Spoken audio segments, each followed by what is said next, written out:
इमरान खान साहब ने कहा था कि IMF से कर्जा लेने से बेहतर है मैं खुदकुशी कर लूं। इमरान खान साहब को अब खुदकुशी कर ही लेनी चाहिए, माज़अल्लाह। यू टर्न खान अब IMF से कर्जा लेने पर कहते हैं मुझे मेडल पहनाया जाए।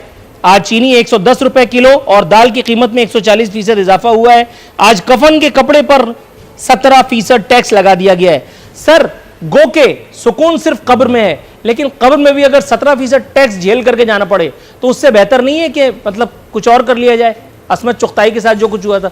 इस एक अजियतनाक खबर के बाद जो दूसरी अच्छी खबर है वो ये कि अल्लाह का शुक्र है सुम्मा अल्हम्दुलिल्लाह, इस एक एटमी रियासत है पाकिस्तान में जमहूरियत का पौधा फल फूल रहा है। तो क्या हुआ अगर तुम अपनी जान से गए? जाओ, अल्लाह गवाह है, अल्लाह का रसूल गवाह है। ये एक एटमी मुमलिकत पाकिस्तान के सबसे बड़े शहर नापुरसान हाल कराची का नौहा था, जो एक मरतबा फिर आपकी खिदमत में पढ़कर मैं अपने असल मौजू की तरफ आऊँगा। हिजरत के बाद, सन 47 की हिजरत के बाद एक मरतबा फिर शहर के बासियों को हिजरत करनी पड़ गई है, थैंक्स टू मौजूदा जमहूरियत। तूफ़ानी बारिश के सबब हज़ारों ख़ानदान कराची के नकल मकानी पर मजबूर हुए हैं।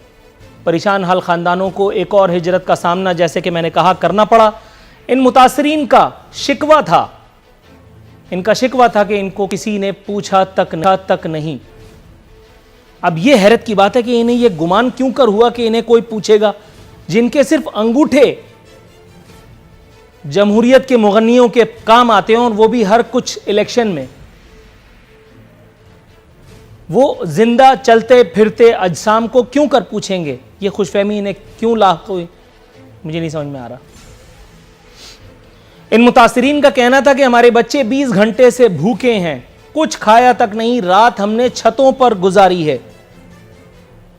आज की एक मौकर रोजनामे में बड़ी बड़ी खबर, अगर किसी के पास पढ़ने वाली आंख हो, शाया हो चुकी है कि मुतासरीन की आंखों में आंसू थे और वो सिंध हुकूमत और नाम नेहाद अपने मेयर को बद्दुआएं दे रहे थे।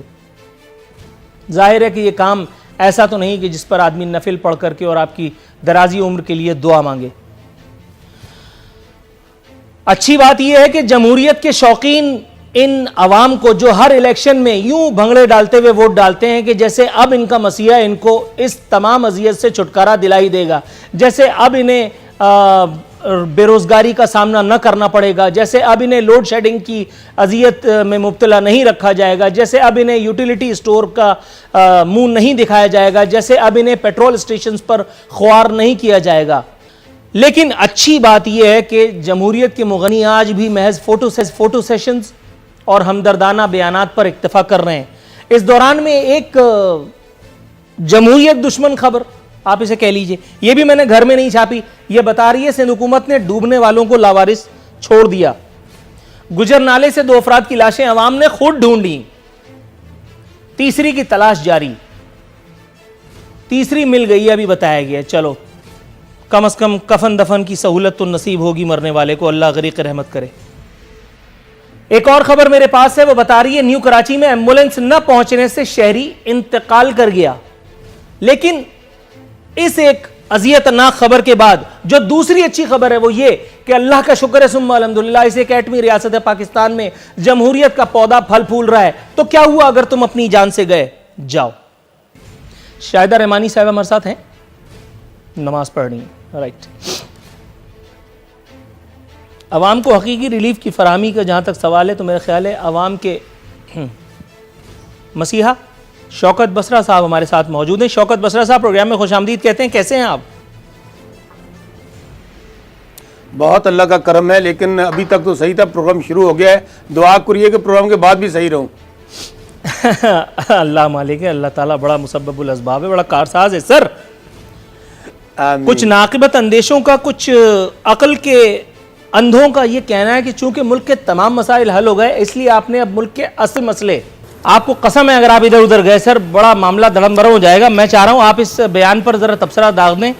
सिराजुल हक साहब का फरमाना था कि इमरान खान साहब ने कहा था कि IMF से कर्जा लेने से बेहतर है मैं खुदकुशी कर लूँ।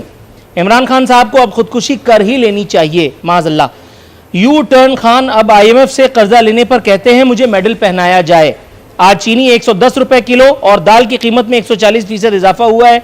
आज कफन के कपड़े पर 17% टैक्स लगा दिया गया है। सर गो के सुकून सिर्फ कब्र में है, लेकिन कब्र में भी अगर 17% टैक्स झेल करके जाना पड़े तो उससे बेहतर नहीं है कि मतलब कुछ और कर लिया जाए, असमत चुगताई के साथ जो कुछ हुआ था। माज़ल्लाह। नूरुल आरिफीन, ये जो दोनों अपोजिशन बैठी है ना, इनके काले करतूतों की वजह से, इनकी लूट मार की वजह से, करप्शन की वजह से हमें जाना पड़ा IMF के पास, वरना हरगज ना जाते। आप अपना जवाब अंदाजा दे दीजिए, करें आप अपना कि जवाब हमें दे दीजिए। 32,000 खुदकशी करता है, अरब का आप कर्जा करप्शन के इल्जामात विरासत में तो मिला, आपका पुराना वतीरा तमाम है। इदारे तबाह बर्बाद मिले, हर पैदा होने वाला बच्चा 1.5 लाख का मकरूज मिला, इसके अलावा तनख्वाहें देने के लिए पैसे नहीं थे। मुझे बताइए। अच्छा सर, ईमानदारी से एक बात पूछूं शौकत बसरा साहब। एक मिनट मेरी बहन, शौकत बसरा साहब ईमानदारी से, जी जी, गुड नोट्स पे, ये जब से आप मेरे प्रोग्राम में आके बता रहे हैं ये 1.5 लाख है, इनसे ये चेक इनसे किया लूटी आपने? हुई दौलत वापस आएगी। 1.5 लाख अब बढ़ गया है, अब बढ़ क्या गया कह है, रहे? 5 लाख हो ये गया। बताएं खुदकशी कब कर रहे हैं? वो 1.5 लाख इंशाल्लाह जो है वो बढ़ गया इंशाल्लाह है। आप लोगों से डॉलर लूटा हुआ रेट माल वो 5 वापस लाख हो लेंगे, गया है। IMF के पास नहीं जाएंगे, सर, मुझसे हमारी ही लेंगे। इकोनॉमी 2 साल हो मजबूत गया, होगी। कौन लेकिन इंतजार एक बात करिए, ध्यान में लूटा रखें, हुआ शौकत बसरा साहब मुझसे ही प्राइम लेंगे। मिनिस्टर इमरान खान ना आपकी ब्लैक मेलिंग में आएंगे, हो गए आपको। नाम की धमकियों में आएंगे। हुकूमत तो बहुत थोड़ी सी ब्लैकमेलिंग चीज है, तो आप जान भी करते चली रहे। जाए, ये बात ज़हन में रखिएगा। लुटिया आप और यकीन माल कर लें, कढ़ाना है, आप इख्तिदार में हुकूमत का कोई इशू नहीं है। राइट सर, आप शौकत बसरा साहब, सीने डॉक्टर चाहिए। अशरफ साहब और मोहतरमा शाहिदाबाद, तीनों मोअज़्ज़ज़ मेहमानों का इंतहाई मशकूर हूँ। शेख रशीद को तो आप चपरासी रखना पसंद नहीं करते थे। मैडम, आज वो सारे करप्शन के तमाम सारे करप्शन के अली बाबा 40 चोर हुकूमत में बैठ गए, करप्शन में आज आप सरे फहरिस्त आ गए। आप अपने मुंह मियां मिट्टू कितना बनेंगे, आप तारीफ पे तारीफ कहिए जा रहे हैं। आटा चोर, चीनी चोर, दवाएं चोर, मास्क चोर, यानी कोई चीज तो आपने नहीं छोड़ी, हर तरह की चोरी। और उसके ऊपर आप अपना उन चोरों को भी आप निकालते जा रहे हैं, या कैबिनेट के ठीक अंदर है, आप मैडम, उनको आपने तरक्की रिस्पॉन्ड देते किया। जा रहे हैं। मैडम, तो ये तो आपने- पूरा मैडम, इस आपने मुल्क को रिस्पॉन्ड कर लिया। लूटने अब के एक- लिए ये लोग आए हैं इस नजरिए के तहत को लूटो तमाम पार्टी। मैडम, को जुज़वी एक चोरों, सवाल अगर आप डकैतों को कहें तो उन्होंने मैं दाग जमा दूं। कर लिया। इस वक्त करप्शन जो है वो उरूज पर है, और जिस तरीके से अलीमा खान को बचा लेते हैं, फॉरेन फंडिंग केस को रोक देते हैं, इन्होंने तो इनके तो सारी चीज ही, इनकी जो बेस है वो चोरी पर है। इन्होंने जो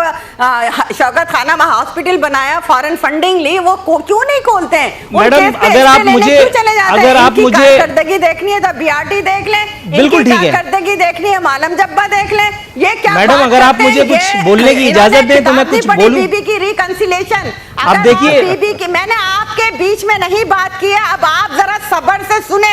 मैंने सब्र और तहम्मुल के साथ आपकी बात सुनी है। आप अगर बीबी की रिकंसिलेशन बुक पढ़ लेते तो शायद आपको पता होता कि रिकंसिलेशन की क्या पॉलिसी थी।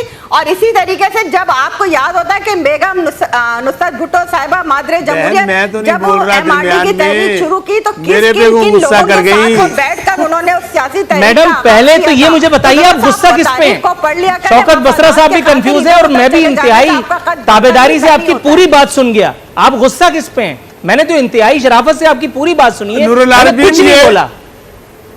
ये कि शौकत बसरा साहब भी कहते हैं हैरान है। चोर मचाए शोर, बात तो अच्छा, बात तो अगर आप सुन नहीं रही है, खामोश हो गई ऐसे तो मैं बोली एक जा सवाल रही है, पूछ लेता बोली जा रही है। हूं। मैडम, नहीं, एक सवाल आपसे पूछना था, चूंकि अब आप वीडियो पे नजर आ गई हैं। मैं ये पूछना चाह रहा था, ये कादिर मक्सी साहब का एक गुमराहकुन स्टेटमेंट है और उसके आगे कुछ मामलात हैं। सिंध में विफाक की कोई साजिश कबूल नहीं, कादिर मक्सी साहब फरमा रहे हैं। उस पर लोगों ने ये गिरा लगाई है कि जाहिर है कि सिंध हुकूमत पहले ही क्या कम है सिंध वालों के लिए, कराची वालों के लिए साजिश करने में। इसको आप ज़रा इख्तिसार के साथ बयान करें, उसके बाद फिर मैं अपने अगले मेहमान की तरफ जाऊं। बहुत ही मुख्तसर। देखिए जी नूरुल आरिफीन साहब, बात यह है कि हर शख्स का अपना पॉइंट ऑफ व्यू होता है।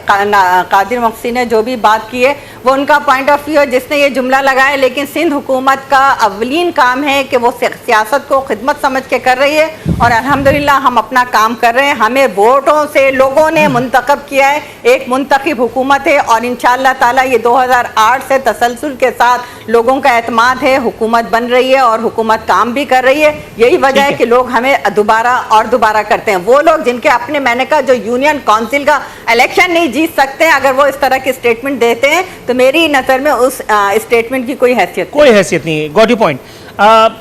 डॉक्टर असद अशरफ साहब, सर ये हुकूमतों के आलाकार हैं आप?